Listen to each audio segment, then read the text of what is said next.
അനുഗ്രഹമേറിയ ഈ നല്ല പ്രഭാതത്തെങ്കിൽ നമുക്കിപ്രകാരം ഒരുമിച്ച് കർത്താവിൻ്റെ സന്നിധിയിൽ ആയിരിക്കാൻ കൃപയൊരുക്കിയ ദൈവത്തെ അതിയായി സ്തുതിക്കുകയാണ്. പുതിയ പ്രതീക്ഷകളും പുതിയ പ്രത്യാശയും വരുന്ന ഈ പ്രഭാതത്തെങ്കിൽ ദൈവത്തിൻ്റെ മാറ്റമില്ലാത്ത ഒരു വചനം ഇപ്രകാരം വായിക്കപ്പെടുകയാണ്. പിന്നെ യേശു അവരോട്, മനുഷ്യൻ ശബത് നിമിത്തമല്ല, ശബത് മനുഷ്യൻ നിമിത്തമത്രേ ഉണ്ടായത് എന്ന് സാക്ഷീകരിക്കുന്നു. മാർക്കോസിൻ്റെ സുവിശേഷം 2-ാം അധ്യായം 27-ാം വാക്യം. ഇന്ന് പ്രഭാതത്തെങ്കിൽ നമ്മളുടെ ചിന്താവിഷയം ദൈവവുമായി യോജിപ്പിൽ എത്തിക്കുന്ന ശബത് എന്ന അനുഭവത്തെക്കുറിച്ചാണ്. ദൈവത്തിന് സ്തോത്രം.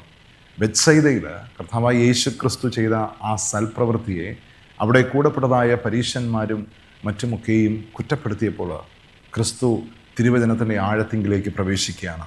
അവരുടെ അജ്ഞത കൊണ്ട് മൂടപ്പെട്ടതായ കണ്ണുകളെ തുറപ്പിക്കാൻ തക്കവണ്ണം ക്രിസ്തു വേദപുസ്തകത്തിൻ്റെ ആഴങ്ങളിലേക്ക് ഇറങ്ങി അവരോട് പ്രസ്താവിക്കപ്പെടുന്ന അനുഭവമാണ് ഇന്ന് ചിന്തിക്കാൻ തക്കവണ്ണമുള്ളത്. പിതാവുമായി തനിക്കുള്ളതായ ബന്ധം എത്ര ആഴമേറിയതാണ് എന്ന് അവരെ ഗ്രഹിപ്പിക്കുവാനും അവരുടെ അവസ്ഥകൾക്ക് ഒരു മാറ്റം വരുത്തുവാനും വേണ്ടിയാണ് ക്രിസ്തു ഈ അനുഭവം അവരോടൊപ്പം പറയുന്നത്. കാരണം അവിടെ കൂടപ്പെട്ടതായ പുരോഹിതന്മാർ അല്ലെങ്കിൽ സദൂക്യർ, പരീശന്മാർ തങ്ങൾ അറിഞ്ഞ ആ വചനങ്ങളെ കൊണ്ട് എന്ത് ചെയ്തു? സ്വയം പുകഴ്ത്തലുമായി അവിടെ നിന്നപ്പോഴാണ് ക്രിസ്തു ഈ അനുഭവം അവരോട് പറയുന്നത്. ദാവീദിന് ഒരിക്കൽ ചരിത്രത്തിലേക്ക് പോവുകയാണ് പഴയ നിയമത്തിൻ്റെ അനുഭവം. ദാവീദിനും കൂടെയുള്ളവർക്കും വിശന്നപ്പോൾ എന്ത് സംഭവിച്ചു? അവർ ദേവാലയത്തിൽ ചെന്നു. പുരോഹിതന്മാർ മാത്രമല്ലാതെ ആരും തിന്നരുതാത്ത കാഴ്ചയപ്പം അവർ ഭക്ഷിച്ചു. അവിടെ നിങ്ങളത് വായിച്ചിട്ടില്ലയോ എന്ന് ക്രിസ്തു പുരോഹിതന്മാരോട് ചോദിക്കുകയാണ്. പിന്നെ പറയുന്നു, നമ്മൾ വായിച്ച മനപ്പാഠവാക്യം, മനുഷ്യൻ ശബത് നിമിത്തമല്ല, ശബത് മനുഷ്യൻ നിമിത്തമത്രേ ഉണ്ടായത് എന്ന് അവരോട് ക്രിസ്തു പ്രസ്താവിക്കുകയാണ്. അപ്പോൾ അത് ലംഘിച്ചിട്ടും അതെന്ത് ചെയ്തു? ആ ലംഘനം അതിൻ്റെ ഉദ്ദേശശുദ്ധിയെ അവിടെ ക്രിസ്തു എന്ത് ചെയ്യുന്നു? എടുത്തു കാണിക്കുന്നുണ്ട്, കാണാനൊക്കെ കൊണ്ട് സാധിക്കുന്നു. അപ്പോൾ ക്രിസ്തു പറയുകയാണ്, യാഗത്തിലല്ല കരുണയിലത്രേ എന്ത് ചെയ്യുന്നത്?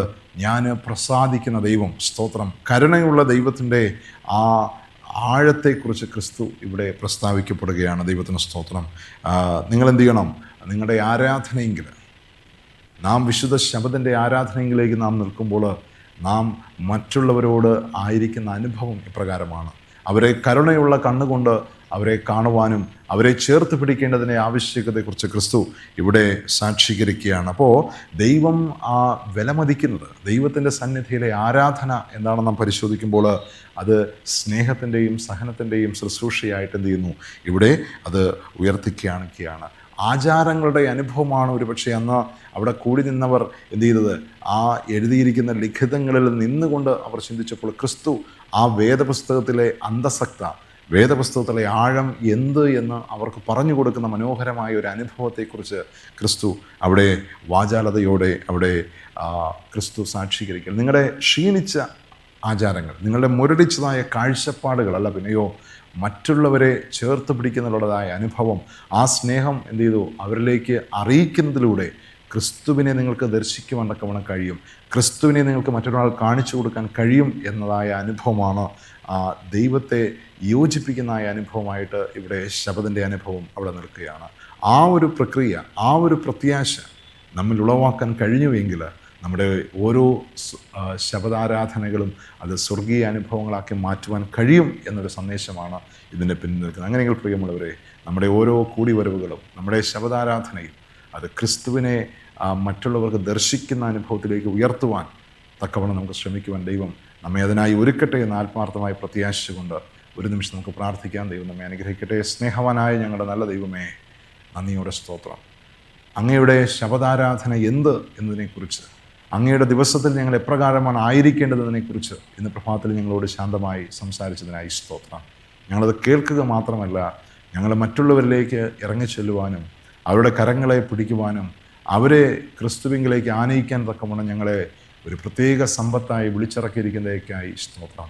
ആ വിളിക്ക് യോഗ്യമാവണം ഞങ്ങൾ ജീവിപ്പാൻ ഞങ്ങളേവരോടും അവിടുന്ന് അനുഗ്രഹിക്കണമേ. ഈ സന്ദേശത്തിൻ്റെ ഈ അനുഭവത്തിൻ്റെ ഭാഗമായിരിക്കുന്ന ഓരോ പ്രിയപ്പെട്ടവരെ അവിടുന്ന് അനുഗ്രഹിക്കണമേ എന്ന് പ്രാർത്ഥിക്കുന്നു. ഈ ദിവസത്തെ പ്രത്യാശയാൽ നിങ്ങൾ നിറയ്ക്കണം. യേശു ക്രിസ്തുവിൻ്റെ വിലയേറിയ നാമത്തിൽ തന്നെ ആമേൻ. സ്തോത്രം.